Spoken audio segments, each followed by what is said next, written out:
देखिए बच्चों, हम लोग पढ़ रहे हैं समतल में गति, और आज हम इसमें पढ़ेंगे एक समान वृत्तीय गति, यानी कि यूनिफॉर्मली सर्कुलर मोशन। कि यूनिफॉर्मली सर्कुलर मोशन क्या होता है और इसमें हम क्या क्या फाइंड आउट करते हैं, आज हम यह पढ़ेंगे। और यही टॉपिक आप लोग आगे नेक्स्ट चैप्टर में भी पढ़ेंगे, लेकिन वहाँ हम पढ़ेंगे वर्तुल गति के बारे में। अभी हम वृत्तीय गति पढ़ रहे हैं, वहाँ हम वर्तुल गति के बारे में स्टडी करेंगे। तो हेडिंग लगाइए एक समान वृत्तीय गति। मेरे साथ साथ आप लोग नोट ज़रूर बनाते रहिएगा, और वीडियो में आपको कोई प्रॉब्लम आ रही है तो आप वीडियो को दोबारा देखिएगा। चलिए शुरू करते हैं। अब देखिए, एक समान वृत्तीय गति आखिर होती क्या है।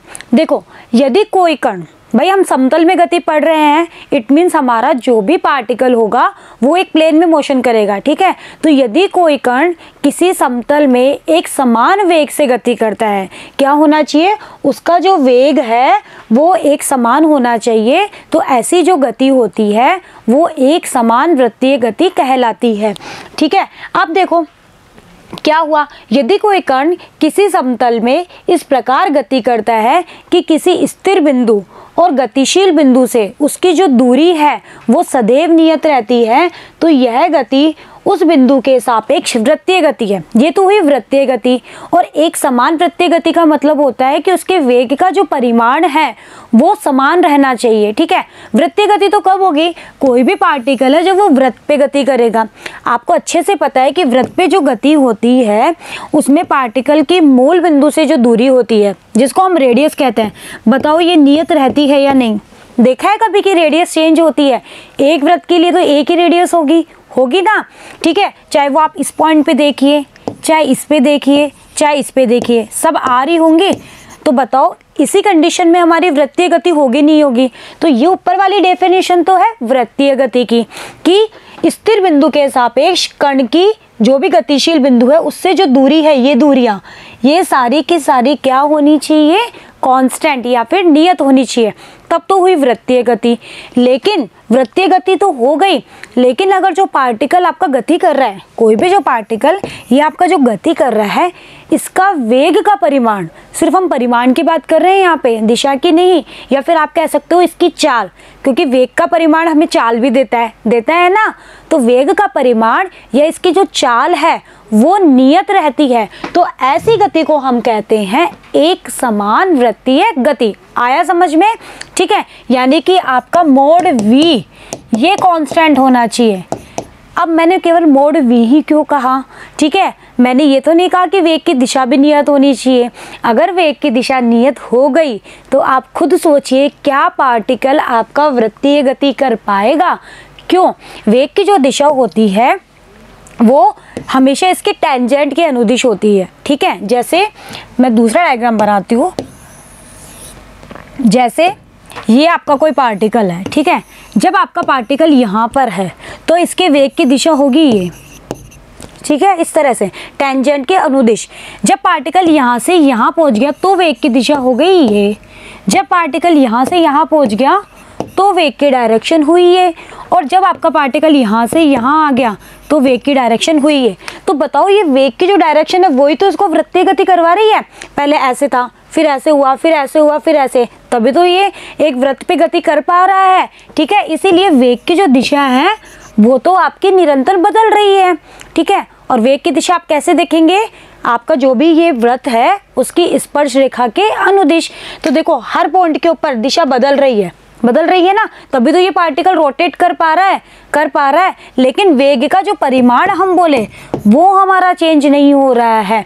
यहाँ भी अगर ये 2 मीटर प्रति सेकंड से चल रहा है तो यहाँ भी ये 2 मीटर प्रति सेकंड से ही चलेगा। यहाँ भी 2, यहाँ भी 2, सिर्फ दिशा में चेंज आ रहा है, इसके परिमाण में कोई चेंज नहीं आ रहा है, इसके परिमाण में कोई भी चेंज नहीं है। ऐसी ही गति को हम क्या कहते हैं बच्चों, एक समान वृत्तीय गति। तो ये चीज़ समझ में आई। चलिए, और आप लिखना चाहे तो लिख लेना, वेग की जो दिशा होती है वो इसकी स्पर्श रेखा, टेंजेंट को क्या कहते हैं हम, स्पर्श रेखा के अनुदिश होती है। इंग्लिश में इसे कहा जाता है टेंजेंट, ओके। तो यहाँ से इसकी वेग की डायरेक्शन ये हो गई।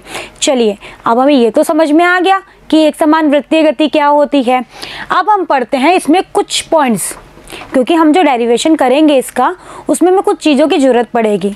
आपके बुक में ये जो टॉपिक दिया हुआ है ना बच्चों, ये थोड़ा डिटेल में नहीं है, टॉपिक पूरा है लेकिन मतलब चीज़ों को डायरेक्टली दिया गया है, लेकिन हम थोड़ा सा डिटेल में पढ़ लेते हैं। बाकी जब आप हायर एजुकेशन में जाओगे तो वहाँ तो आपको बहुत अच्छे से पढ़ना ही है, लेकिन फिर भी थोड़ा बहुत आइडिया हमें यहाँ भी होना ही चाहिए ना। तो देखो, सबसे पहले हम बात करते हैं कोणीय स्थिति। देखो, ये जो वृत्तीय गति है ना, ये नॉर्मल गति की जैसे ही है। वहाँ हम स्थिति लेते थे, यहाँ पार्टिकल रोटेट कर रहा है तो कोणीय स्थिति ले लेंगे। वहाँ हम विस्थापन लेते थे, यहाँ पार्टिकल रोटेट कर रहा है तो हम कोणीय विस्थापन ले लेंगे। वहाँ पार्टिकल के लिए हम त्वरण कहते थे ना, एक सरल रेखा में जब गति करता था तो हम क्या कहते थे, त्वरण कहते थे। यहाँ हम कह देंगे कोणीय त्वरण, मतलब जब भी पार्टिकल घूमने लग गया, घूम ही तो रहा है, ये ऐसे घूम ही तो रहा है, ठीक है, तो उस स्थिति में कोणीय वर्ड लग जाता है सबके आगे, ठीक है। कोणीय स्थिति, कोणीय विस्थापन, कोणीय त्वरण। ओके बच्चों, अब देखो सबसे पहले हम बात करते हैं कोणीय स्थिति। इसे इंग्लिश में कहते हैं एंगुलर पोजीशन, ठीक है। एंगुलर का मतलब होता है कोणीय। अब कोणीय स्थिति क्या होती है? आपको अगर किसी पार्टिकल की कोणीय स्थिति पता करनी है तो आपको दो चीज़ें चाहिए होती है। क्या? एक तो मूल बिंदु और एक होती है संदर्भ रेखा। हाँ से ये पार्टिकल, जैसे मैंने ये एक संदर्भ रेखा चुन ली भाई इस एक्सिस से, अब ये पार्टिकल यहाँ से यहाँ पहुँच गया तो किसी एंगल पे रोटेट करा, यहाँ से यहाँ पहुँच गया तो इस संदर्भ रेखा के सापेक्ष ये किसी और एंगल पे आया, ठीक है। तो आपको ये दो चीज़ें आपको यहाँ पे पता होनी चाहिए। तो किसी निश्चित रेखा कि जो हमने संदर्भ रेखा चुनी है ना, ये वाली, जैसे मान लीजिए ये हमारी संदर्भ रेखा है, तो किसी निश्चित रेखा से स्थिति सदिश के द्वारा बनाया गया जो कोण होता है, स्थिति सदिश के द्वारा बनाया गया जो कोण होता है, वही हमारा क्या कहलाता है? कोणीय स्थिति या फिर एंगुलर पोजीशन कहलाती है। जैसे ये हमारा मूल बिंदु है, ये मान लो ये एक्स एक्सिस है, ठीक है। पार्टिकल पी पहले यहाँ था तो ये इसके सापेक्ष थीटा कोण बना रहा था, फिर ये यहाँ पे पहुँच गया तो ये क्या हुआ, मान लीजिए कुछ भी एंगल बना रहा है, थीटा 1 थीटा 2 कुछ भी नाम दे दीजिए। जैसे कि कोई कण पी आर त्रिज्या के वृत्ताकार पथ में घूम रहा है और इसका केंद्र कितना है? O, तो OP और OX, ये तो रहा OP और ये रहा OX, ये तो रहा आपका OP और ये रहा आपका OX। अगर हम पहले इस लाइन से देखें तो यहाँ पे एंगल कितना है? थीटा, ठीक है। फिर तो यही आपका जो थीटा होता है, यही आपका क्या कहलाता है बच्चों? कोणीय स्थिति कहलाता है। या फिर पार्टिकल यहाँ से यहाँ पहुँच गया तो इस रेखा के सापेक्ष भी इसका जो भी इसका थीटा होगा वही इसका क्या कहलाएगा? कोणीय स्थिति कहलाएगी। और इन दोनों के बीच का जो ये गैप होगा, ये वाला P और P' के बीच का जो गैप होगा वह हमारा कहलाएगा कोणीय विस्थापन, ठीक है। दोनों में फर्क है, थोड़ा सा आप लोग ध्यान दीजिएगा। इस रेखा, जो भी आपने एक रेफरेंस लाइन चुन ली है, संदर्भ रेखा, उसके सापेक्ष पार्टिकल जो एंगल बना रहा है वो तो है आपकी कोणीय स्थिति, और पार्टिकल इस बिंदु से इस बिंदु तक गया तो उसने कितना विस्थापन हुआ वो आपका कहलाएगा कोणीय विस्थापन, ठीक है। तो अब बात करते हैं हम कोणीय विस्थापन, एंगुलर डिस्प्लेसमेंट। अब एंगुलर वर्ड लग गया ना आगे। चलिए वही चीज़, जैसे आपका मान लीजिए यहाँ पर थीटा 1 एंगल है इस बिंदु के सापेक्ष OX से, फिर ये P' पे पहुँच गया तो थीटा 2 एंगल हो गया। तो बताओ पार्टिकल ने कितना चला? भाई विस्थापन हम क्या देखते हैं? लघुत्तम दूरी ही तो देखते हैं नॉर्मली। जब हम विस्थापन की बात करते हैं तो हम ये देखते हैं कि उसकी प्रारंभिक स्थिति क्या है, उसकी अंतिम स्थिति क्या है, और उन दोनों के बीच की लघुत्तम दूरी। यहाँ पे पार्टिकल प्रारंभ में P पर था, बाद में कहाँ चला गया? P' पर। तो बताओ इसने कितना चला, ये कितनी कोणीय स्थिति तय करी? इन दोनों के बीच का गैप, जिसे मैंने कह दिया डेल थीटा। नॉर्मली हम इसको थीटा से भी रिप्रेजेंट कर सकते हैं, ओके। तो यह हमारा क्या कहलाएगा? कोणीय विस्थापन, ओके। तो गतिशील कण के स्थिति सदिश द्वारा संदर्भ रेखा के सापेक्ष तय किया जो कोण होता है वही हमारा क्या कहलाता है? कोणीय विस्थापन। और ये मूल बिंदु पर निर्भर करता है, क्योंकि हमारा मूल बिंदु तो पता होना चाहिए ना कहाँ से ले रहे हैं हम। चलिए इतना समझ में आया कोणीय विस्थापन क्या हो गया। अब देखते हैं, बात करते हैं, जैसे माना कि कोई पार्टिकल है जो डेल टी समय में कितना कोण चल रहा है? डेल थीटा कोण से घूर्णन कर रहा है, तो डेल थीटा कण का कोणीय विस्थापन होगा ही होगा। भाई इतने समय में ये इतना चल रहा है। अब देखो हमने पढ़ा था, अगर आप लोगों को याद हो तो यूनिट एंड मेजरमेंट चैप्टर में हमने पूरक राशियाँ पढ़ी थी ना, और वहाँ मैंने आपको बताया था कि 2 पूरक राशियाँ थी, जिसमें से एक था कोण, और कोण का फॉर्मूला भी बताया था। क्या होता है? चाप बटे त्रिज्या। ठीक है, तो थीटा आ गया, मान लीजिए चाप है आपका s, त्रिज्या है r, तो थीटा कितना आ गया? s upon r। यहाँ से आप चाप की वैल्यू निकाल लीजिए, थीटा इंटू r। ये फॉर्मूला आपको याद होना चाहिए, बहुत जगह काम में आता है। चलिए अब देखो विमा की बात करते हैं। अब देखो विमा क्या होती है? कोणीय जो विस्थापन होता है उसकी जो विमा होती है वो विमाहीन होता है। ठीक है, अब देखिए कोण जो होता है वो विमाहीन होता है। क्यों? क्योंकि हमने पढ़ा था, जब हमने यूनिट एंड मेजरमेंट चैप्टर पढ़ा था तो वहाँ हमने बताया था कि कोण की कोई विमा नहीं होती है, लेकिन इसका मात्रक होता है। और हमने इसका मात्रक क्या दिया था बताओ? रेडियन। याद आ रहा है कुछ? और हमने इसको ऐसे लिखा था RAD, लिखा था या नहीं? कि कोण विमा, कि कोण एक ऐसी राशि है जिसकी विमा तो नहीं होती है लेकिन इसका मात्रक होता है। जिन बच्चों ने वो वीडियो नहीं देखा है, आप वो वीडियो ज़रूर देखिए, वहाँ हमने पूरक राशियों में इसको अच्छे से बताया था। ये कोण के बारे में है सब। तो कोण एक विमाहीन राशि है, इसका मात्रक होता है रेडियन। ऐसा ही पद्धति या MKS में 2 पाई रेडियन में हमें पता है 360 डिग्री होता है। पता है ना आपको भाई, एक पूरा चक्कर लगा रहा है मतलब 2 पाई चल रहा है या 360 डिग्री होता है। और इसको हम ये भी कह सकते हैं एक गुणन या एक चक्कर। भाई एक पूरा चक्कर तभी तो लगेगा जब ये 360 डिग्री घूमेगा। ठीक है, तो इसको एक गुणन या फिर एक चक्कर भी कहा जा सकता है। और n चक्कर में आपका कोणीय जो विस्थापन होता है वो कितना होता है? 2 पाई n रेडियन। ये फॉर्मूला आप थोड़ा सा ध्यान रखिएगा, कभी कभी यहाँ से क्वेश्चन आ जाता है कि n चक्कर में कोणीय विस्थापन कितना होता है? 2 पाई इंटू n। ठीक है, और रेडियन। ओके, अब देखिए एक बहुत इंपॉर्टेंट पॉइंट है जो आपको ध्यान रखना है। वो क्या है कि आपका जो कोणीय विस्थापन जो हम अभी पढ़ के आ रहे हैं, कोणीय विस्थापन वो एक सदिश राशि होती है, लेकिन इसकी एक कंडीशन है। वो क्या कंडीशन है? सुनिए, अगर आपका कोणीय विस्थापन बहुत छोटा है मतलब सूक्ष्म कोणीय विस्थापन है, तो उस कंडीशन के लिए तो ये वेक्टर क्वांटिटी होगा। लेकिन अगर आपका कोणीय विस्थापन परिमित है, मतलब बहुत छोटा नहीं है, परिमित है, तो उस कंडीशन के लिए यह एक वेक्टर क्वांटिटी नहीं होती है। ये आप थोड़ा सा यहाँ पे ध्यान रखिएगा। अब ऐसा क्यों? क्योंकि अगर आपका कोणीय विस्थापन छोटा है तो देखो हमने सदिश के बारे में पढ़ा है ना, हमने अच्छे से जाना है कि सदिश क्या होता है। ऐसी राशि जिसका परिमाण हो, जिसकी दिशा हो, और इसके अलावा कुछ और कंडीशन है क्या? ऑब्वियसली है, परिमाण और दिशा तो होनी ही चाहिए, साथ में यह वेक्टर समलों को भी फॉलो करनी चाहिए, यानी कि सदिश के योग नियम का भी पालन करनी चाहिए। ये भी तो होता है, अगर कोई राशि इन तीनों कंडीशन को फॉलो करती है तो वो एक वेक्टर क्वांटिटी होती है ना। और अगर वो इन तीनों कंडीशन में से किसी एक चीज़ को भी फॉलो नहीं कर रही है तो वो वेक्टर क्वांटिटी नहीं होती है। ठीक है, जैसे मैं आप लोगों को एक एग्जांपल देती हूँ। करंट आई देखा होगा, पढ़ा है 9th में, आई ओम का नियम पढ़ा है ना। करंट जब आप करते हो तो बताओ आप डायरेक्शन देते हो नहीं देते हो? देते हो ना भाई, आई हमारी इस दिशा में जा रही है, ऐसा देते हो ना। ठीक है, यानी कि इसका दिशा भी है, आई की कोई वैल्यू भी होती है, 1 एम्पियर, 2 एम्पियर, 3 एम्पियर, कोई ना कोई इसकी वैल्यू भी होती है, यानी कि इसका क्या है? इसका परिमाण भी है और इसकी दिशा भी है। लेकिन अगर ऐसा है, फिर भी मैंने तो कभी नहीं देखा कि आई के ऊपर ऐसे वेक्टर लगता है। कभी देखा है आपने? मैंने तो नहीं देखा। ठीक है, कभी देखा है कि आई के ऊपर कभी वेक्टर लगा हुआ नजर आया? भाई जब परिमाण भी है, दिशा भी है, तो फिर भी इसके ऊपर वेक्टर नहीं लगाया गया। क्यों? क्योंकि यह सदिश योग नियम का पालन नहीं करती है।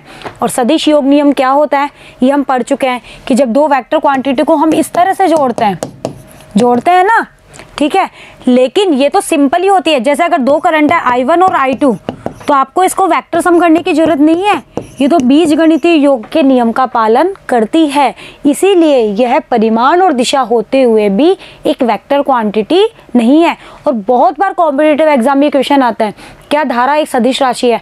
तो पता है नॉर्मली बच्चों को जब सदिश और अदिश के बारे में अच्छे से जानकारी नहीं होती है ना, तो वो लोग इसको गलत करके आ जाते हैं। क्यों भाई, धारा की दिशा तो होती है, परिमाण भी होता है, लेकिन तो ऑब्वियसली वेक्टर होगा, लेकिन ये वेक्टर क्वांटिटी नहीं होती है। ये एक्सेप्शन है, और एक्सेप्शन नहीं है इसका रीज़न है क्योंकि यह सिंपल बीजगणितीय योग का पालन करती है, यह वेक्टर सम का पालन नहीं करती है। ओके, तो उसी तरह से अगर आपका जो ये कोणीय विस्थापन है वो परिमित हो जाता है, मतलब सूक्ष्म ना रह के एक परिमित इसकी कोई वैल्यू हो जाती है, उस कंडीशन के लिए ये इस वेक्टर समलोह को फॉलो नहीं करता है, ठीक है। लेकिन जब ये छोटा होता है तो ये वेक्टर समलोह को फॉलो करता है, इसीलिए ये वेक्टर क्वांटिटी होती है। तो अगर आपसे एग्जाम में पूछा जाए तो आप ये देखना कि वो सूक्ष्म दे रहा है कि परिमित दे रहा है। सूक्ष्म है तो वेक्टर क्वांटिटी है, परिमित है तो वेक्टर क्वांटिटी नहीं है। ओके बच्चों, चलिए आगे चलते हैं। अब देखिए हम बात करते हैं, हमने कोणीय विस्थापन पढ़ लिया। अब कोणीय जब विस्थापन जहाँ आएगा तो वहाँ हम क्या पढ़ते हैं, वेग भी पढ़ते हैं ना। तो देखिए कोणीय वेग जिसे हम कहते हैं ओमेगा, एंगुलर वेलोसिटी, और इसको ओमेगा, ये जो सिंबल आपको नजर आ रहा है ना, इसको ओमेगा कहते हैं। क्या कहते हैं, ओमेगा। मतलब डब्लू को थोड़ा सा घुमा दो, जो आप छोटा डब्लू लिखते हो ना उसको थोड़ा सा घुमा दो, वही आपका ओमेगा बन जाता है। और ये क्या होता है, कोणीय वेग। डेफिनेशन तो वही होगी भाई। जब हम नॉर्मल वेग की बात करते हैं तो हम कहते हैं विस्थापन में परिवर्तन की दर। अब यहाँ विस्थापन की जगह कोणीय वेग आ रहा है तो हम क्या कहेंगे, कोणीय विस्थापन में परिवर्तन की दर कोणीय वेग कहलाता है, ठीक है। यानी कि ओमेगा क्या होगा, थीटा अपॉन टी या फिर D theta upon d T. भाई हम रेट ऑफ चेंज लेंगे तो क्या लेंगे, D theta upon d T भी ले लेंगे, ठीक है। तो ये आ गया हमारा कोणीय वेग, सिंबल इसका ओमेगा। चलिए अब इसके मात्रक की बात कर लेते हैं। यहाँ से इसका मात्रक क्या, थीटा का मात्रक रेडियन, टी का मात्रक सेकंड, तो रेडियन पर सेकंड। ये तो हो गया इसका एसआई मात्रक। ओके, विमा क्या, कोण की तो कोई विमा होती नहीं है, समय की होगी t1, ऊपर जाएगा तो t-1। मुझे उम्मीद है अब आप लोगों को डायमेंशन निकालने में कोई प्रॉब्लम नहीं हो रही होगी, क्योंकि फर्स्ट चैप्टर में हम लोगों ने बहुत डिटेल में डायमेंशन निकालना सीखा है ना। चलिए, तो ये हो गई इसकी विमा, और यह भी एक वेक्टर क्वांटिटी होती है, लेकिन कब, अगर आपका ये स्मॉल है तब तो ये वेक्टर होगी, अगर ये परिमित हो गया तो ये भी वेक्टर क्वांटिटी नहीं होगी। तो ये चीज़ भी आप लोग थोड़ा सा यहाँ पे ध्यान रखिएगा। लेकिन हम यहाँ पे सूक्ष्म के लिए पढ़ रहे हैं, इसलिए हम इसको एक वेक्टर क्वांटिटी कहते हैं। ओमेगा की जो दिशा होती है, देखो इसकी दिशा कैसे निकालते हैं। भाई हमने कहा है कि ये वेक्टर क्वांटिटी है छोटे मान के लिए, तो इसकी जो दिशा होती है वो राइट हैंड थंब रूल के द्वारा ज्ञात की जाती है।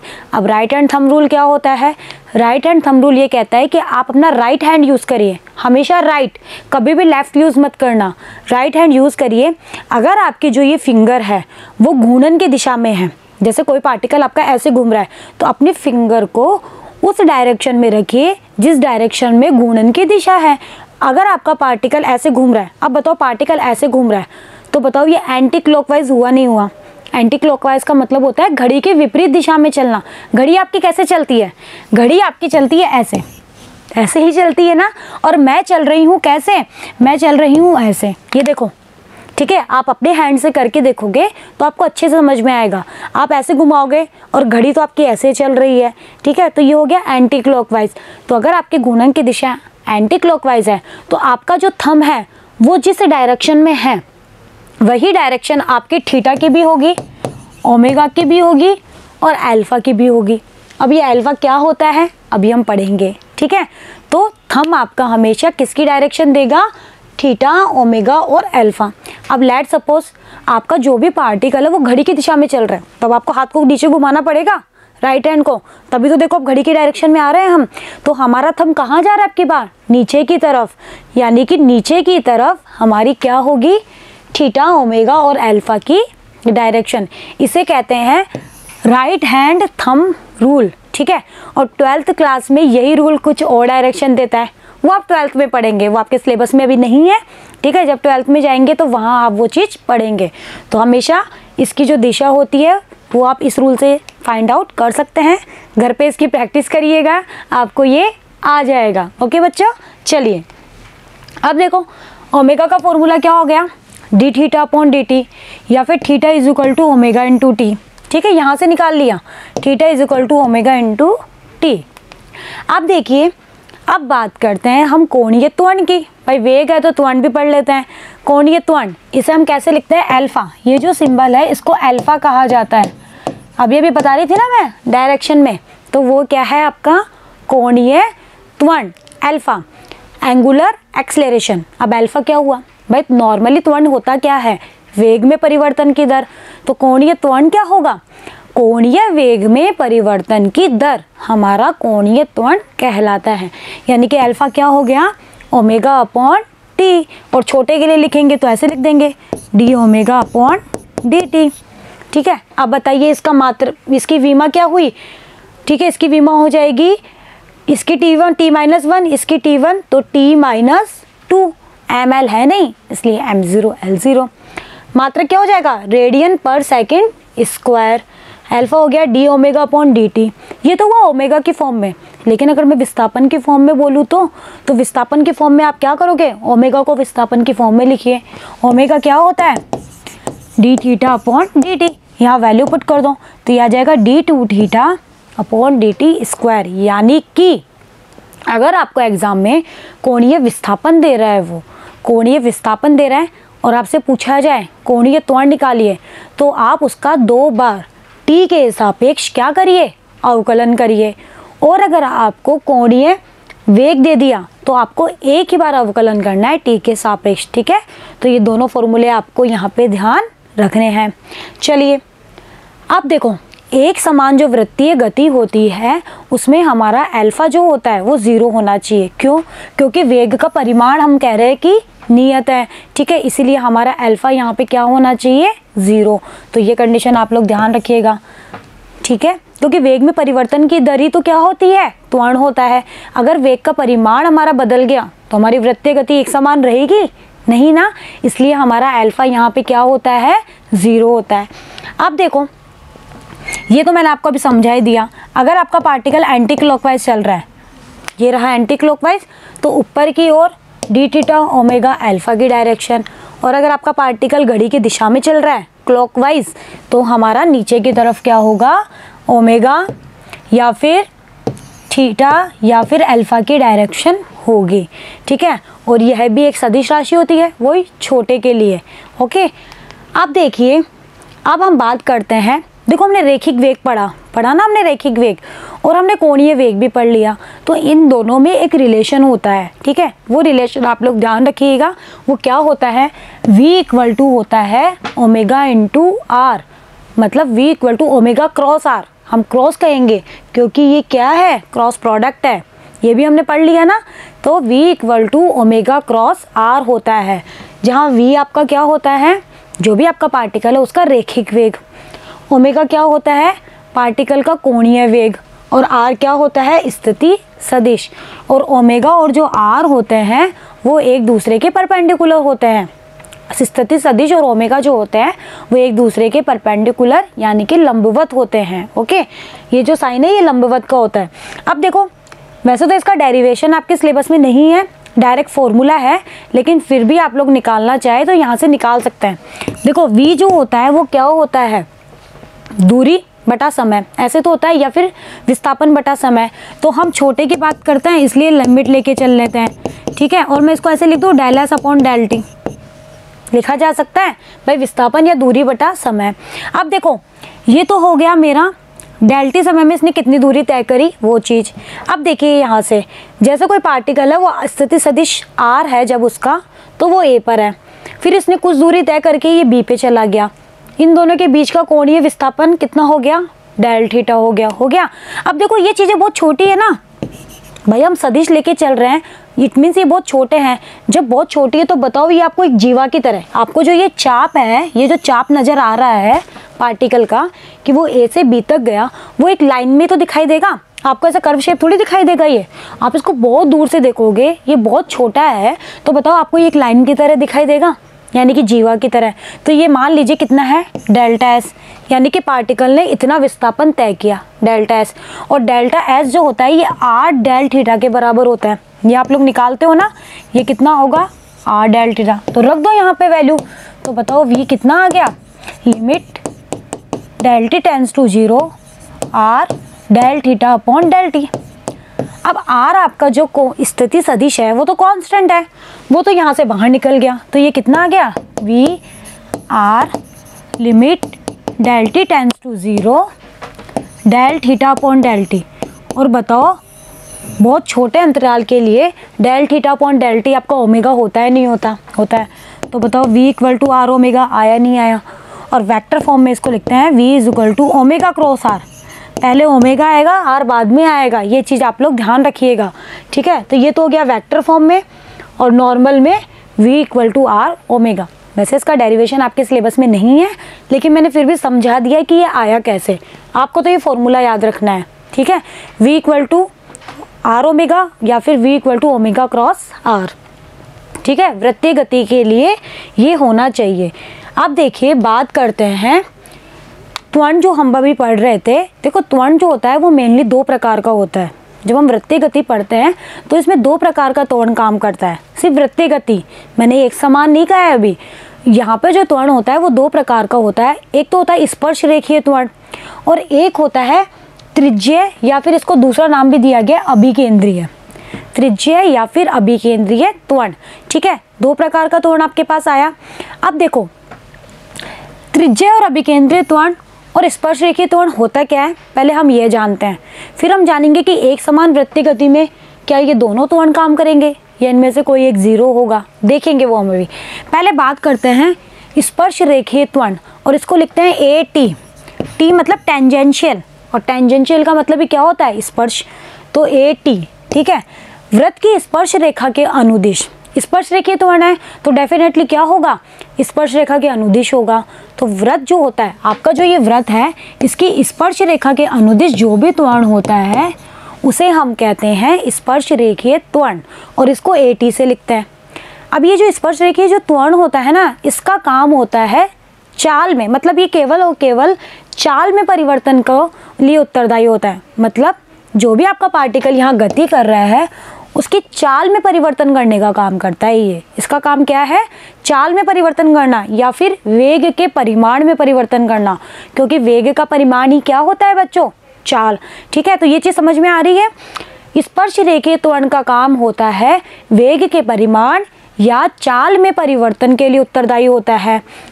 अब देखो AT जो होता है वो dV/dt होता है। अब मेरे को यहाँ पे v की जगह मैंने देखो मोड v लिखा है, क्यों, क्योंकि हमें चाल चाहिए, तो इसलिए मैंने यहाँ पे ओनली इसका मैग्नीट्यूड लिया है। अब AT जो होता है इसकी जो वैल्यू होती है वो अल्फा इंटू आर भी होती है। ये फॉर्मूला आप लोग ध्यान रखिएगा कि AT की जो वैल्यू होती है वो अल्फा क्रॉस आर, जहाँ अल्फा आपका क्या है, कोणीय त्वरण, आर आपका क्या है, स्थिति सदिश, इसकी वैल्यू ये भी होती है। और वेक्टर फॉर्म में इसको लिखते हैं अल्फा क्रॉस आर, और इसका काम क्या है, पार्टिकल की चाल में परिवर्तन करना। ओके, अब बात करते हैं अभिकेंद्रीय त्वरण।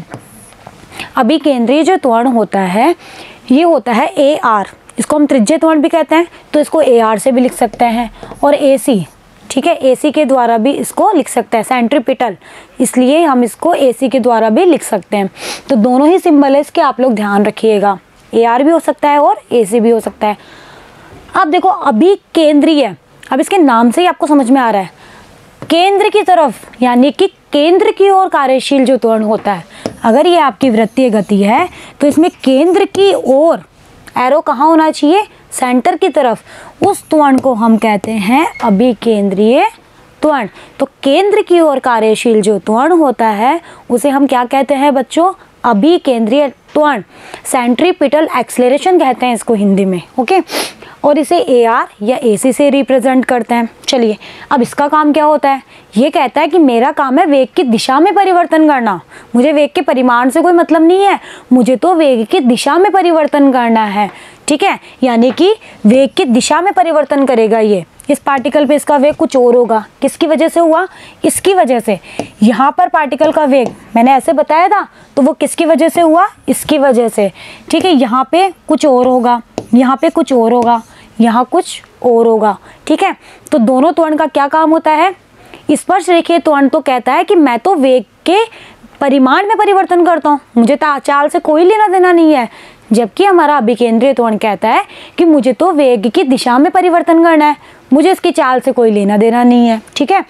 अब देखो ये रहा डायग्राम, AT की डायरेक्शन क्या हुई, स्पर्श रेखा के अनुदिश, AR की डायरेक्शन क्या हुई, केंद्र की ओर। हमेशा ध्यान रखना अभिकेंद्रीय त्वरण की दिशा हमेशा आपके केंद्र की ओर ही होगी। आप लोग ये एरो मत लगा देना इस तरह से, ये गलत हो जाएगा, ये गलत हो जाएगा।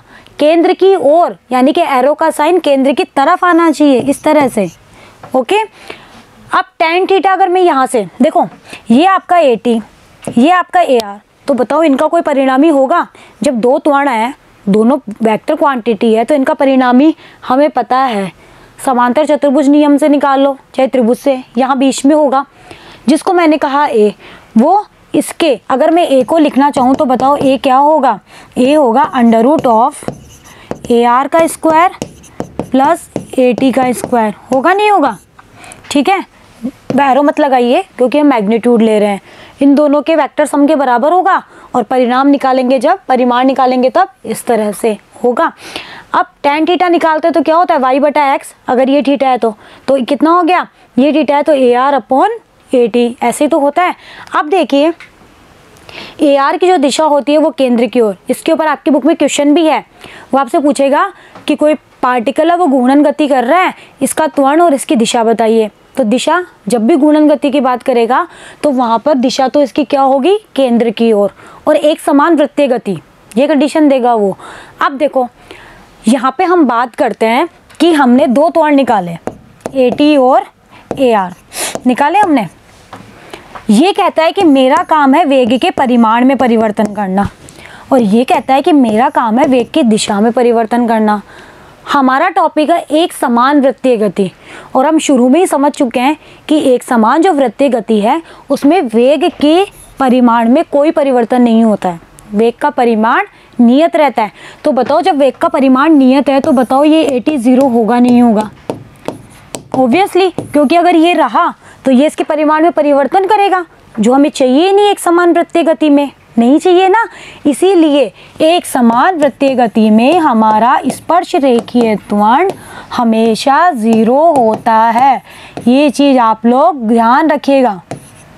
ओके, तो बताओ, और इसका काम है वेग की दिशा में परिवर्तन करना। भाई वो तो हो ही रही है, हमने शुरू में समझा ना कि वेग की दिशा तो स्पर्श रेखा के अनुदिश है और वो हर पॉइंट पे बदल रही है। तो हमारा बताओ जो कुल त्वरण है A, वो बताओ यहाँ पर AC के बराबर ही होगा नहीं होगा? होगा, क्योंकि ये 0, वैसे तो नॉर्मली त्वरण जो था वो AT और AR था या नहीं? ये 0, इट मीन्स यहाँ पर जितना भी त्वरण काम कर रहा है वो केवल और केवल कौन सा है? अभिकेंद्रीय त्वरण। और बताओ यहाँ पर ये परिणामी या अभिकेंद्रीय त्वरण की दिशा क्या है? केंद्र की ओर। तो ये चीज़ आप लोग यहाँ पे ध्यान रखिएगा। ओके, अब देखो जब हमने दो त्वरण पढ़े तो हमारे पास में दो बल भी होते हैं। कौन कौन से? एक तो होता है अभिकेंद्रीय बल और एक होता है अपकेंद्रीय बल। अभिकेंद्रीय बल सेंट्रीपिटल फोर्स, इसको लिखते हैं FC। तो केंद्र की ओर वृत्तीय गति में केंद्र की ओर कार्यशील जो बल होता है उसे ही हम क्या कहते हैं बच्चों? अभिकेंद्रीय बल। मतलब ये अगर हमारी वृत्तीय गति है तो केंद्र की ओर जो भी बल लगेगा वही हमारा क्या कहलाएगा? अभिकेंद्रीय बल। ठीक है, अब ये अभिकेंद्रीय बल F बराबर क्या होता है? ma होता है ना।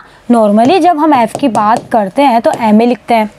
यहाँ हमारा अभिकेंद्रीय बल है तो त्वरण कौन सा होगा? अभिकेंद्रीय। तो FC बराबर क्या आ गया? MAC।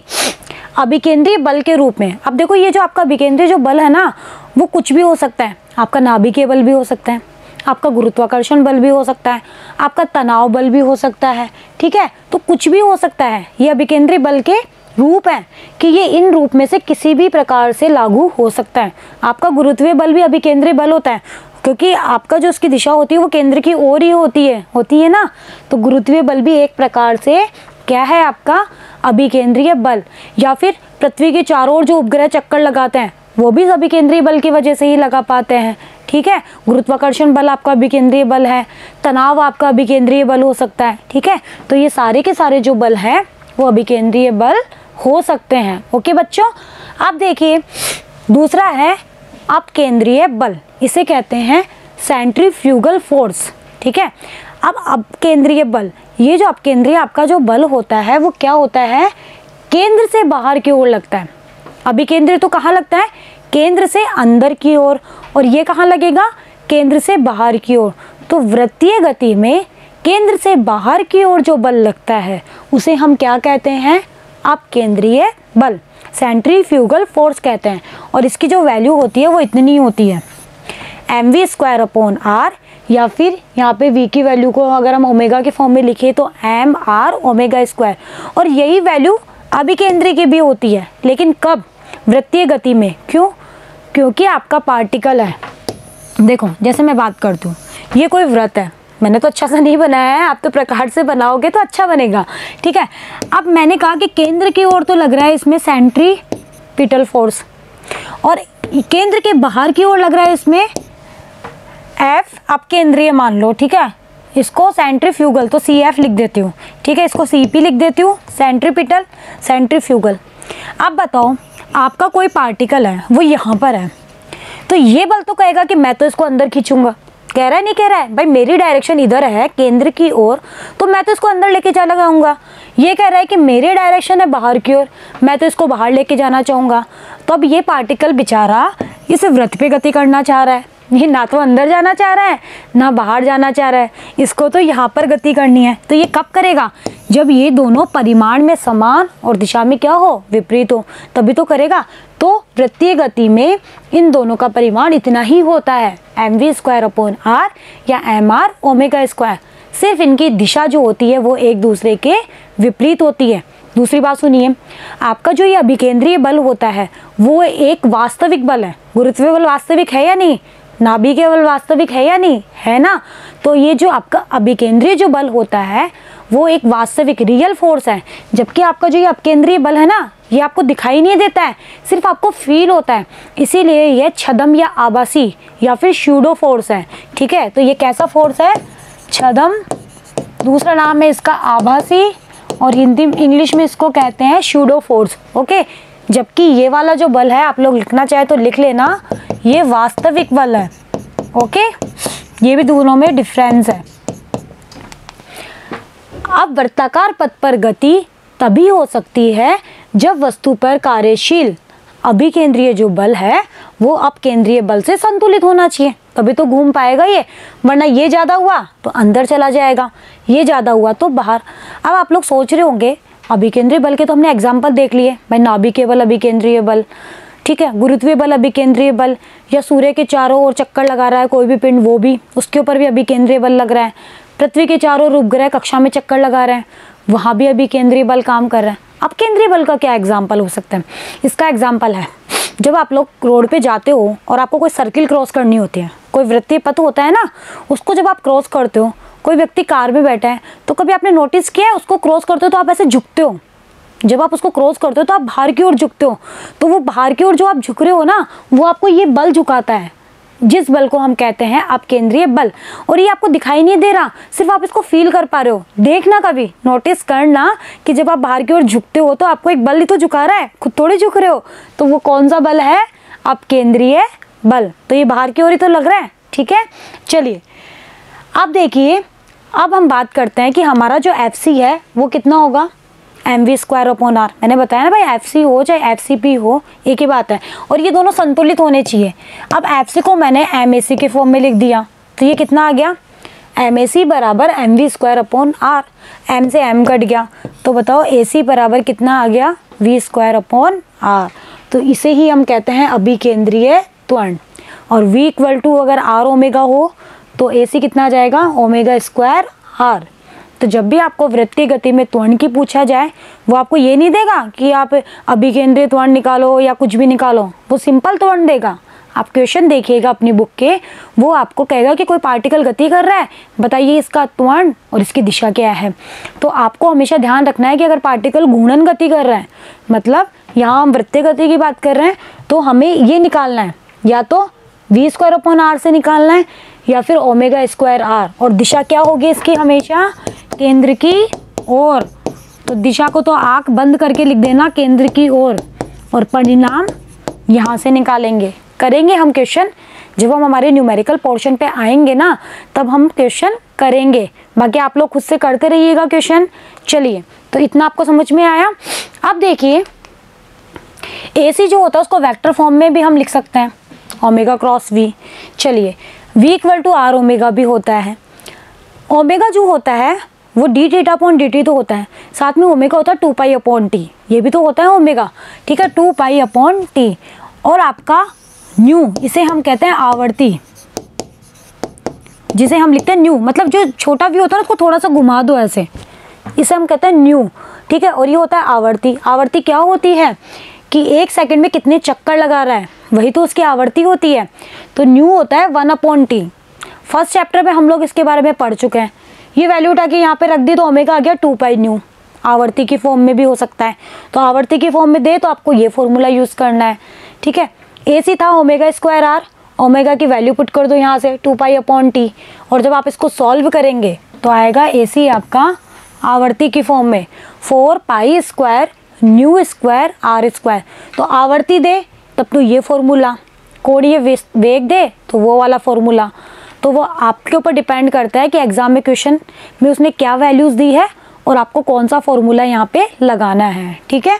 फॉर्मूले तो सारे याद रखने ही रखने हैं और इनको रटो मत, ये आप क्वेश्चन करोगे ना आपको ऑटोमेटिकली याद हो जाएंगे, ठीक है। रटने से तो क्या होगा, आज रटोगे कल भूल जाओगे, ऐसा ही होगा। क्वेश्चंस करिए, प्रैक्टिस करिए, डेरिवेशन को बार बार निकालिए, अपने आप फॉर्मूले याद हो जाएंगे। चलिए अब देखो, v जो होता है 2 pi upon T into R, V जो होता है आर ओमेगा होता है ना, v is equal to R omega. Omega की वैल्यू मैंने रख दी 2 pi upon T into R, तो ये न्यू की फॉर्म में v कितना आ गया 2 पाई न्यू आर, तो ये v आ गया। जहाँ t क्या है, आवर्तकाल। आवर्तकाल क्या होता है, आवर्तकाल होता है एक चक्कर लगाने में लगा समय, पढ़ चुके हैं हम, ये कुछ नया नहीं है। आवर्ती होती है 1 सेकंड में वस्तु के द्वारा लगाए गए चक्रों की संख्या, ओके। तो ये सारे फॉर्मूले आपको याद रखने हैं। आवर्ती दे दी जाए तो इस तरह से निकालना है, ठीक है, v is equal to R omega, ये सब फॉर्मूले आपको यहाँ पे याद रखने हैं। और वृत्तीय गति में हमारा अल्फा यानी कि कोणीय वेग, कोणीय त्वरण 0 होता है, स्पर्श रेखीय त्वरण 0 होता है। यहाँ पर जो भी त्वरण लगता है वो केवल और केवल एक समान वृत्तीय गति में AC लगता है, अभिकेंद्रीय त्वरण, जिसकी दिशा हम बता चुके हैं केंद्र की ओर। तो बच्चों इसी के साथ ही हमारा जो ये 4th चैप्टर है इसका थ्योरेटिकल पार्ट कंप्लीट होता है। अब हम आएंगे इसके न्यूमेरिकल पोर्शन पे, तब तक आप लोग खुद से न्यूमेरिकल करते रहिए। और लास्ट वीडियो में हमने जो पढ़ा था प्रोजेक्टाइल मोशन, मैंने बताया था वो बहुत इंपॉर्टेंट पार्ट है, उसको आप लोग अच्छे से करिए, उसमें से डेरिवेशन और क्वेश्चन दोनों आएंगे, बहुत इंपॉर्टेंट पार्ट है। आगे वृत्तीय गति हम पढ़ेंगे अपने 5th चैप्टर में, और वहाँ कुछ और चीज़ आएगी, जब हम फिक्शन वगैरह पढ़ लेंगे ना तब हम पढ़ेंगे, ओके बच्चों। तो बने रहिएगा मेरे साथ, मिलते हैं नेक्स्ट वीडियो में, थैंक यू।